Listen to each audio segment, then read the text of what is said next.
Welcome to the channel, guys. We are back again, and today I'm going to be talking about Opus number 3 and 4 from the library collection, so stay tuned for that. And if you like the content, guys, hit that like and subscribe button. I really do appreciate it. Now, I picked up the Amouage library collection sample pack a while ago. This has Opus 1 to 6 in it, although I believe there are actually 10 in the collection. This is a good chunk of them, but it's not all of them. And I've already done a review on Opus 1 and Opus 2, and I wanted to keep making my way through this sample set, get a feeling for all of the fragrances, and let you guys know what I think about them, what they smell like, give you an idea if there's something that you want to check out. And I'm going to be talking about Opus 3 and Opus 4 today. And I was actually pleasantly surprised. I think that Opus 3 and Opus 4, just to compare to Opus 1 and 2, are a little bit better in my opinion. Definitely something I enjoy a little bit more. But I am going to start with Opus number 3. So Opus number 3 is actually a bit of a floral fragrance, but it's not a lot of white florals, and it's not something that comes off overly feminine in my opinion as a floral fragrance. It does have a note of violet in it. And I've actually found violet is something that I actually really enjoy. Now, I like Windwood by Mancera quite a bit, and it has a very prominent violet note.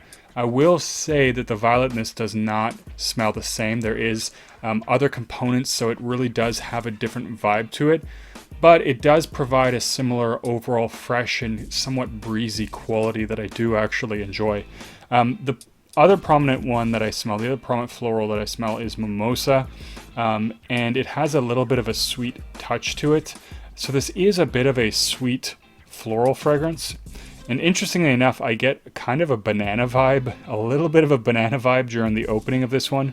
But altogether, it does have a really nice floral composition. Now, there is also something a little bit resinous about this one.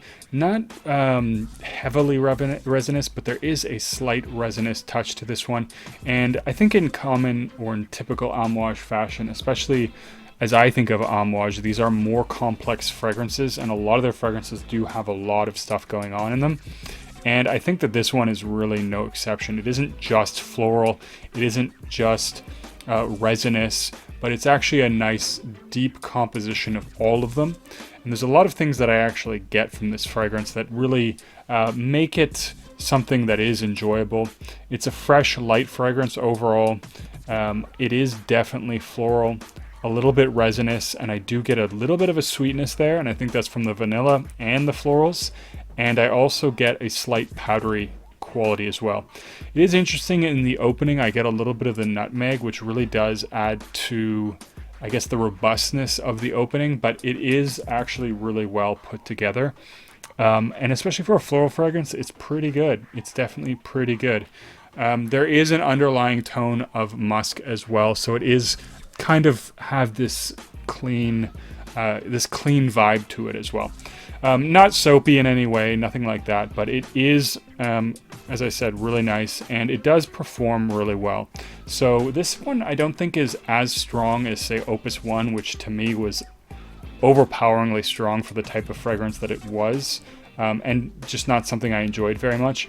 But this one does last a good long time. It definitely lasts around that 8 hours on my skin. Definitely has good, strong sillage for 2-3 hours, and it definitely projects and leaves a scent cloud.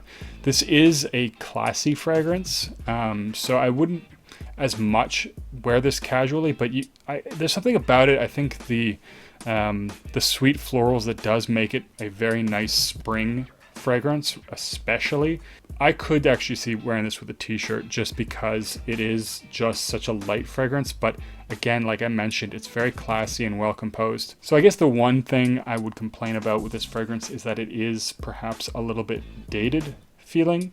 It does smell really good, but wearing it more and getting a feel for it more, it definitely gave me this vibe that it was something from a lot longer ago than it was actually composed. So it is, I believe, or was released in 2010, but I think this feels much older than that, maybe like 1990s even. So it definitely has more of that kind of old school vibe to it. And a lot of times that can work with fragrances. I know a lot of people say Roja has very classy and classic kind of vibes to a lot of the fragrances. So they do in many ways smell like much older fragrances. And so that can work. And I think if you're looking for something with mimosa, something with violet in it, a little bit resinous, a little bit sweet, this could definitely be one for you. For me personally, I do like it, but I definitely don't see myself buying a bottle of it. But I think it's one that would be really great for the spring.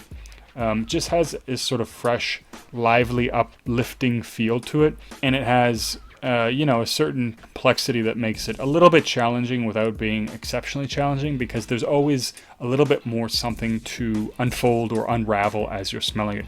So all in all, pretty happy with this one. I think it is actually a nice one, and it is definitely an enjoyable one from the house or from the line.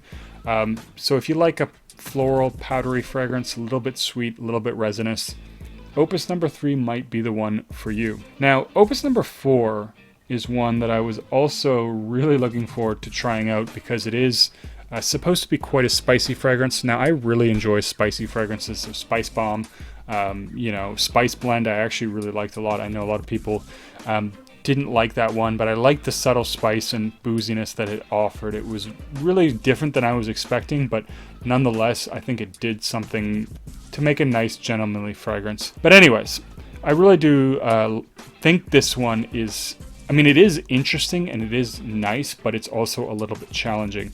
Now, the thing is, this opens up a little bit fresh, so there is the citruses up top. It does give it a certain freshness with an underlying spiciness. Right on the first burst, first 5-10 minutes, this one is not particularly spicy.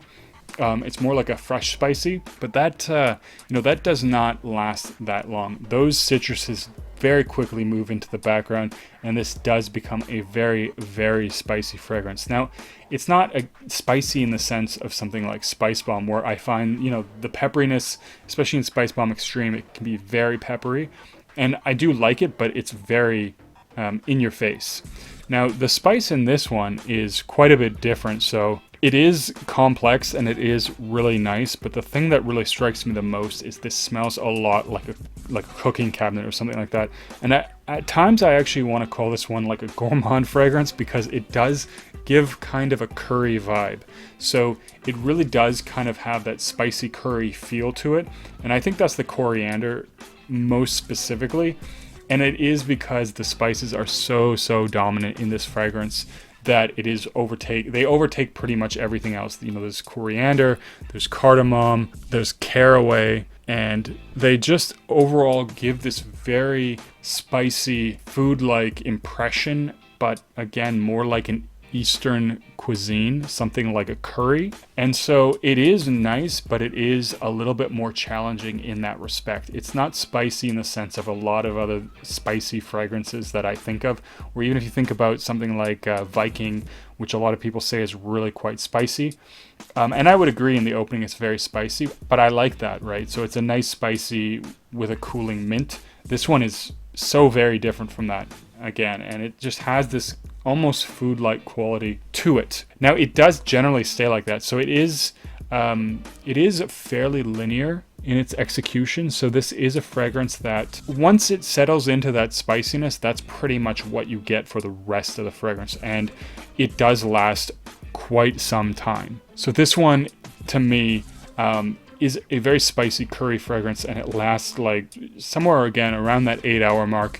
It does definitely project a little bit. It's not crazy projector, but it is certainly above average in the sillage, in the projection, and definitely over that 8-hour mark. Now the bubble lasts a very long time as well. This is one that lasts on skin for quite a long time. It lasts on paper for days, really. But it is actually really nice and a little more challenging. If you want to try a spicy fragrance that's quite different from a lot of other spicy fragrances, this is definitely one to check out. But again, be aware that you may come off like smelling like curry to a lot of people. And then again, that's not necessarily a bad thing, but I just find that that type of gourmandy vibe is a little bit more challenging, a little bit harder to pull off. But ultimately, it is a very enjoyable fragrance.